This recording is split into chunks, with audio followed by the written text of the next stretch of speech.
राकेश जी, क्या ये सरकार और सुप्रीम कोर्ट के बीच में जो कॉरेस्पॉन्डेंस है, क्या उसको पब्लिक किया जाना चाहिए?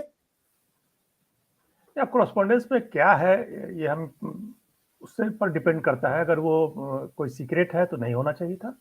अगर वो कोई जनरल, अगर वो ट्रांसपेरेंसी दिखाना चाहते हैं कि जो रिक्रूटमेंट में या अपॉइंटमेंट में जो भी ट्रांसपेरेंसी वो लाना चाहते हैं, उस मुद्दे में को नजर में रखते हुए अगर वो वेबसाइट पे डाली गई है तो अलग बात है।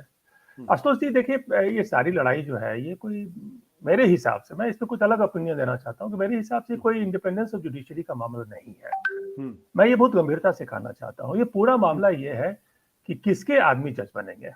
वो लोग जज बनेंगे जो कि जजों के बेटे हैं, उनके भतीजे हैं, उनके दामाद हैं, उनके परिवार वाले हैं, या वो लोग जज बनेंगे जो कि राजनीतिक पार्टी में रहे हैं, उन पार्टी की सेवा की है और नेताओं के आगे पीछे रहे हैं, नेताओं के मुकदमे लड़े हैं, वो जज है। ये पूरी लड़ाई ये है कि जजेस किसके होने चाहिए, हमारे होने चाहिए, आपके होने चाहिए। ये एक बंदर बाट है जजशिप की, सीधी सी बात है। रही बात कमिटेड जुडिशरी की, तो सारे डिसीजन आज की तारीख में भी तो सरकार के फेवर में जा रहे हैं। कमिटेड नहीं है तो और क्या है? आपको ये ऐसा क्यों लगता है कि अगर एक आदमी कोई मेंबर बन जाएगा उनके अपॉइंटमेंट कमेटी में तो जुडिशरी का पूरा कैरेक्टर ही चेंज हो जाएगा? अभी क्या कैरेक्टर है?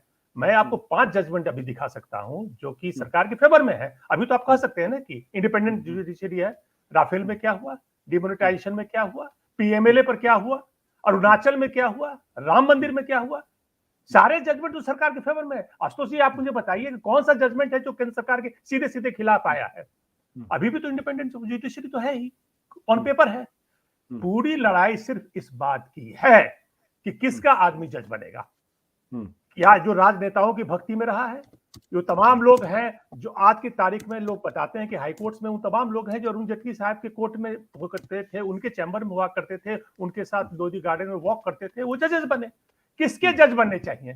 वो जज का बेटा बनेगा या कोई नेता का रिश्तेदार बनेगा या नेता का दोस्त बनेगा? टोटल लड़ाई इसी बात की है। कानूनी प्रक्रिया जो है वो सही चलती रही है, पहले भी यही थी। इंदिरा गांधी के जमाने में भी संविधान का उल्लंघन हुआ है, वहां भी 42वां संशोधन आया था, वहां भी इमरजेंसी आई थी। ऐसा कुछ नहीं कि अभी ही संविधान पर अटैक हो रहा है। जहां तक जजेस की नियुक्ति की बात है, हम किस कंट्री के की बात करना चाहते हैं? हर जगह आशुतोष जी जजेस की नियुक्ति में सरकार का हाथ है। आप माने या ना माने, आपने ब्रिटिश सिस्टम को अडॉप्ट किया है। ब्रिटेन में क्या है, यूके में कौन जज अपॉइंट कर रहा है? यूके में भी एक जेएसी है, अपॉइंटमेंट कमेटी होती है जो लॉर्ड चांसलर इसका रिकमेंडेशन लेते हैं और किंग अपॉइंट करती है। और वो जेएसी क्या है? वो भी सारे पॉलिटिकल लोग हैं। अमेरिका में क्या हो रहा है? अमेरिका में अपॉइंटमेंट प्रेसिडेंट करता है और सीनेट उसको रेटिफाई करती है। क्या वो पॉलिटिकल नहीं है? फ्रांस में क्या हो रहा है? फ्रांस में एक हायर जुडिशियल कमीशन होता है, उसके भी मेंबर होते हैं। उनके मेंबर कौन होते हैं? एक प्रेसिडेंट होते हैं, वाइस प्रेसिडेंट होते हैं, और उसके बाद 9 अलग मेंबर होते हैं जो चुने जाते हैं पब्लिक से। वो जजेस नहीं होते, वो अपॉइंट कर रहे हैं। क्या आप ये कहना चाहते हैं कि अमेरिका में, फ्रांस में, यूके में इंडिपेंडेंट जुडिशरी नहीं है? ऐसा कुछ भी नहीं है। यहां भी वही जुडिशरी है जो बाकी जो मैं ये मानता हूं कि एक प्रक्रिया यहां पर है कॉलेजियम की। क्या कॉलेजियम का संविधान में क्या कहीं वर्णन है कॉलेजियम का? कॉलेजियम से होगा? कहां लिखा हुआ है प्रेसिडेंट अपॉइंट करेगा? कॉलेजियम शब्द है संविधान में? किस संविधान का उल्लंघन हो रहा है? देखिए, यहां है बंदरबाट, क्योंकि बहुत सारे अपॉइंटमेंट जो सरकार करती है अपने भक्तों की, जो लोग रहे जो सरकार की सेवा। राकेश जी, क्या आपको लगता है कि सरकार जजेस की नियुक्ति करे? क्या यह आदर्श स्थिति होगी? मैं कहता हूं कि अगर नियुक्ति नहीं भी करती है तो क्या स्थिति का बदल जाएगी क्या? और अभी कौन नियुक्त कर रहा है? अभी भी सरकार कर रही है। सवाल रिकमेंडेशन का आशुतोष जी, मैं सैद्धांतिक तौर पे कह रहा हूं। एक सिद्धांत वो है जहां जजेस की नियुक्ति करते हैं, जहां सरकार जजेस की नियुक्ति करती है। ये एक सिद्धांत का सवाल है। क्या सरकार को जज की नियुक्ति करनी चाहिए या नहीं करनी चाहिए? ये एक महत्वपूर्ण सवाल है, क्योंकि ये लगता है कि अगर सरकार जज की नियुक्ति करेगी तो जाहिर सी बात है फिर वो सरकार जो है उनकी जजेस की जो फैसले प्रभावित भी करेगी। ऐसा नहीं आशुतोष जी। देखिए, अमेरिका में क्या सारे सुप्रीम कोर्ट के जज जो है क्या रिपब्लिकन पार्टी के होते हैं, डेमोक्रेटिक पार्टी के होते हैं? ऐसा कुछ नहीं है।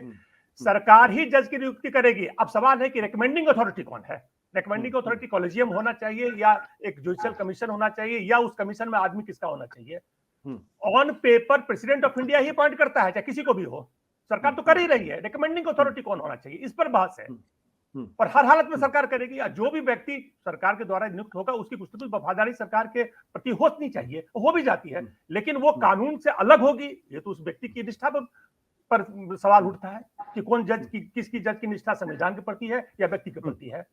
ये लड़ाई इस बात की नहीं कि इंडिपेंडेंस ऑफ जुडिशरी नहीं है, हर जगह सरकार ही करती है। मामला ये है, ये बंदरबाट है कि हमारे जज ज्यादा होंगे या आपके जज ज्यादा होंगे, बस सीधी सीधी बात। ठीक है। सत्य हिंदी का ऐप डाउनलोड करें गूगल प्ले स्टोर पर।